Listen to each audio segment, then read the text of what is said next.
नमस्कार, मैं हूं राहुल शर्मा। आप देख रहे हैं एसपीएन न्यूज। स्वागत है आप सभी का हमारे इस प्रोग्राम में। और प्रोग्राम की शुरुआत इस वक्त हम कर रहे हैं चुनावों से। इस साल जहां 3 बड़े राज्यों में विधानसभा चुनाव होने वाले हैं, तो वहीं साल 2024 का लोकसभा चुनाव भी नजदीक है।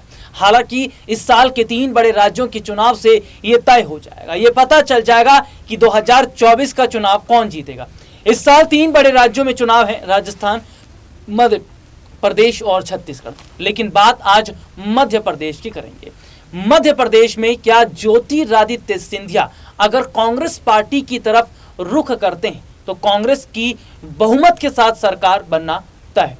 इसी मुद्दे पर मेरे साथ बातचीत करने के लिए मेरे सहयोगी दौलत मौजूद है। दौलत, बहुत बहुत स्वागत इस प्रोग्राम में आपका। और सबसे पहला सवाल दौलत, चुनावों को लेकर हम कर रहे हैं मध्य प्रदेश का, खास तौर पर मैं आज जिक्र करना चाहूंगा कि मध्य प्रदेश के अंदर जिस तरीके की हम स्थितियों को देख रहे हैं, क्या सीएम कुर्सी को लेकर ज्योतिरादित्य सिंधिया और शिवराज में जो जंग देखने को मिल रही है, क्या यह जंग अगर और बढ़ जाती है और कांग्रेस ने अभी सीएम चेहरे का ऐलान नहीं किया है, तो क्या अगर सिंधिया कांग्रेस में आते तो बहुमत के साथ सरकार बन जाएगी? जी हाँ, लगातार यहाँ पे देखा जा रहा है कि रस्साकसी बीजेपी के अंदर चल रही है। कांग्रेस तो जो है अपने चुनावी रण में उतर चुकी है, प्रियंका गांधी को उन्होंने उतार दिया और अब वो कोशिश कर रहे हैं कि यहाँ पर कन्हैया कुमार को कोई बड़ी जिम्मेदारी देके जो है मध्य प्रदेश भेजा जाए। तो चुनावी तैयारी तो कांग्रेस की तरफ से शुरू हो चुकी है, लेकिन यहाँ पर कहीं ना कहीं बीजेपी का जो खेमा है वो पूरा ठंडा पड़ा हुआ है, क्योंकि यहाँ पर जो है वैचारिक मतभेद जो है यहाँ पे सिंधिया और शिवराज के बीच चल रहे हैं कि आखिर सीएम उम्मीदवार कौन हो। आपको याद होगा कि 2020 में यहाँ पे सिंधिया आए थे शिवराज के पास, उन्होंने उनसे हाथ मिलाया और सरकार बनाई। और वहां पे भी जो है सिंधिया की चाह थी कि उनको सीएम बनाया जाए, क्योंकि वो वहां पे भी जो है अपने आप को मानते थे कांग्रेस में कि उनको सीएम नहीं बनाया गया, इसलिए वो अपने विधायकों को छोड़ के वहां पर आए थे। लेकिन उनकी इच्छा यहाँ पूरी नहीं हुई। भले उनको केंद्र में एक पद दे दिया गया, लेकिन अभी भी इच्छा उनकी यही है कि 2023 में चुनाव हो रहे हैं तो उनको पूर्ण रूप से, पूर्ण बहुमत से बीजेपी के नेता उनको सीएम चेहरा चुने। अगर सीएम चेहरा नहीं चुनते हैं तो वो लगातार बगावत कर रहे हैं। जी दौलत, अपनी बात आगे जरूर रखिएगा। मेरा एक सवाल बहुत महत्वपूर्ण है, भारत जोड़ो यात्रा को लेकर मैं जिक्र करना चाहूंगा। राहुल गांधी की भारत जोड़ो यात्रा हमने देखा कि जो बीते साल थी, किस तरीके से कई राज्यों में हमने देखा उसका बड़ा असर देखने को मिला है। कर्नाटक में खास तौर पर देखा जाए तो कांग्रेस पार्टी की बड़ी जीत हुई।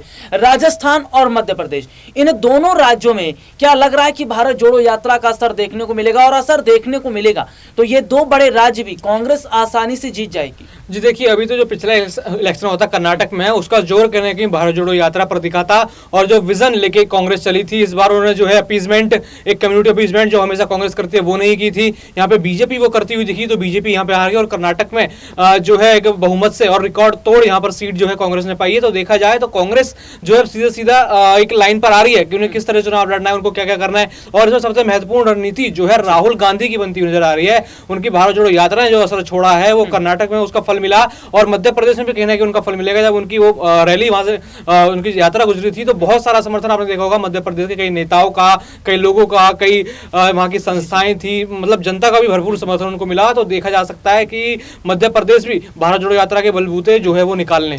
तो देखिए, सबसे बड़ी बात यह है कि भारत जोड़ो यात्रा का लगातार हम जिक्र कर रहे हैं कि भारत जोड़ो यात्रा का प्रभाव जो है वो पड़ता नजर आएगा। लेकिन सीएम कुर्सी को लेकर देखिए 2 बड़े राज्यों में स्थितियां काफी हद तक गंभीर है। एक राजस्थान, दूसरा मध्य प्रदेश। राजस्थान में हम सचिन पायलट वर्सेस अशोक गहलोत देख रहे हैं। मध्य प्रदेश के अंदर हम ज्योतिरादित्य सिंधिया वर्सेस शिवराज देख रहे हैं। हालांकि अगर बात करें तो राजस्थान में बीजेपी ने अभी नहीं तय किया है कि वहां सीएम चेहरा कौन होगा। मध्य प्रदेश में कांग्रेस पार्टी की तरफ से ऐलान नहीं किया गया है। और बार बार हम मध्य प्रदेश का जिक्र इसलिए कर रहे हैं क्योंकि ये ज्योतिरादित्य सिंधिया एक वक्त में कांग्रेस पार्टी के साथ ही थे, और जिस तरीके से कांग्रेस कहीं ना कहीं दोबारा से सिंधिया को ऑफर देती नजर आ रही है, तमाम विधायकों को ऑफर देती नजर आ रही है, तो ये एक बहुत बड़ी तस्वीर दिखाई दे रही है। तो दौलत, मेरा ये सवाल जरूर रहेगा, क्या अभी तक कांग्रेस ने ज्योतिरादित्य सिंधिया को इसलिए जो है कांग्रेस ने अभी इसलिए सीएम चेहरे का ऐलान नहीं किया क्योंकि वो ज्योतिरादित्य सिंधिया का इंतजार कर रहे हैं? और ये कहा जाता है कि भैया सिंधिया उतनी बड़ी ताकत रखते हैं कि सरकार गिरा भी सकते हैं और सरकार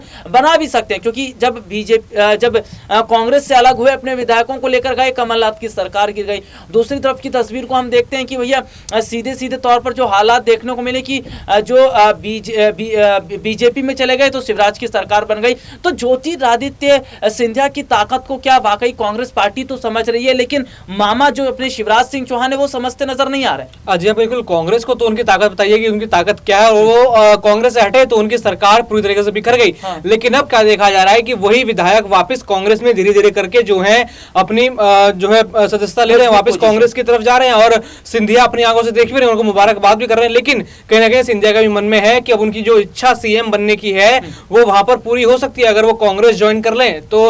लेकिन लगातार जो सीएम बनने से उनको सिंधिया को रोक रहा है, क्योंकि सिंधिया जब कांग्रेस में थे उन्होंने बीजेपी के नेताओं को लेकर कई बड़े तंज कसे थे, खुद प्रधानमंत्री मोदी पर वो बड़े बड़े आरोप लगाते थे।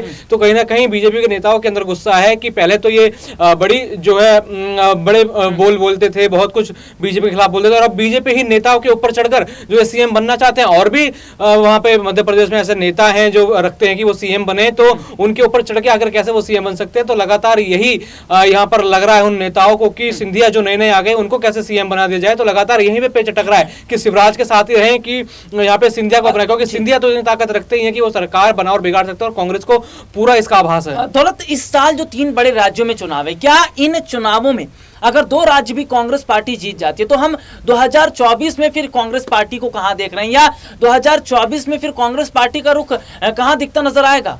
जी हाँ, बिल्कुल। कांग्रेस पार्टी और ये राहुल गांधी खुद भी दावा कर चुके हैं कि 2024 में वो लोगों को सरप्राइज कर देंगे, सबको सरप्राइज करेंगे और जनता उनको समर्थन देगी। और ये छत्तीसगढ़ में तो उनकी सरकार है ही और राजस्थान में भी सरकार है, तो ये 2 महत्वपूर्ण बन जाते हैं। और अगर मध्य प्रदेश में भी अगर वो जो है दूसरी बड़ी पार्टी बन के उभरते हैं, वैसे हालात देखे जाएं तो कांग्रेस ही अभी मध्य प्रदेश में मजबूत लग रही है, क्योंकि बीजेपी में आपसी कलह है और आपसी कलह की वजह से वोट लगातार टूट रहे हैं। कुछ शिवराज के साथ है तो कुछ सिंधिया के साथ है। तो देखा जाए अगर मध्य प्रदेश में अच्छा परफॉर्मेंस करते हैं तो 2024 में बिल्कुल यहाँ पे कांग्रेस की तरफ से जो है बड़ा सरप्राइज देखने को मिलेगा कि कांग्रेस एक अच्छा प्रदर्शन यहाँ करके देगी। तो देखिए, सीधे सीधे तौर पर अपने दर्शकों को बता दें कि ये इस साल जो 3 बड़े राज्यों में विधानसभा चुनाव है ये एक सेमीफाइनल के तौर पर देखे जा रहे हैं, और दूसरा अगर मैं बात करूं तो जो लोकसभा का चुनाव है वो एक फाइनल के तौर पर देखा जा रहा है। लेकिन क्या विपक्ष एकजुट होकर चुनाव लड़ पाएगा, ये भी एक बहुत बड़ा सवाल दौलत है, क्योंकि अभी पटना में हम देखते हैं तमाम विपक्षी पार्टी के नेताओं की बैठकें होती हैं। उस बैठक में कई बड़े राज्यों के मुख्यमंत्री भी मौजूद होते हैं, लेकिन उस बैठक के खत्म होने के बाद हम देखते हैं कि नेताओं के जो आपसी सहमति है वो नजर नहीं आती है। जब नेताओं के बीच में आपसी सहमति नहीं है, पश्चिम बंगाल ममता बनर्जी से संभल नहीं रहा है, नीतीश कुमार से बिहार संभल नहीं रहा है, तो कैसे फिर ये देश के प्रधानमंत्री बनेंगे? जी हाँ, बिल्कुल। जब से ये मीटिंग हुई 23 जून को, जब से देखा जा रहा है कुछ सीरियसनेस यहाँ पे जो है विपक्ष के साथ नहीं देखी जा रही। जब प्रेस कॉन्फ्रेंस हुई तो कोई किसी की शादी की बात करता है, कोई किसी की दाढ़ी की बात करता है, मजाक मस्ती वहां देखी गई। वहां पे लोग जनता भरोसा कर रही थी कि विपक्ष जो है वो मुद्दे उठाएगा जो मोदी सरकार नहीं उठा पाई, वो जनता की विजन की बात करेगा। लेकिन वो सिर्फ अपने अपने मिशन की बात कर रहे थे। अध्यादेश को लेकर केजरीवाल डटे हुए थे, वहां पे अमर अब्दुल्ला समर्थन मांग रहे थे कि आप 370 जो धारा है उसको समर्थन दें। तो वहां पे विजन जनता का नहीं दिख रहा था, विजन सबका अपना अलग अलग दिख रहा था। तो इसी वजह से कहीं ना कहीं कमजोर पड़ता नजर आ रहा है। बंगाल में किस तरीके से आप देख रहे हैं चुनावी हिंसा हुई, और अब बाकी राज्यों में भी जो है लगातार कहीं ना कहीं साख जो है बिगड़ती जा रही है नेताओं की। जी बिल्कुल। देखिए, अब आगामी समय के अंदर ही देखना होगा कि चुनावों की क्या स्थिति रहती है, और सिंधिया अगर कांग्रेस पार्टी का रुख करते तो उन्हें बड़ी जीत मिलती है। आज के लिए इतना ही, आपसे फिर दोबारा मुलाकात होगी, तब तक के लिए इजाजत दीजिए, नमस्कार।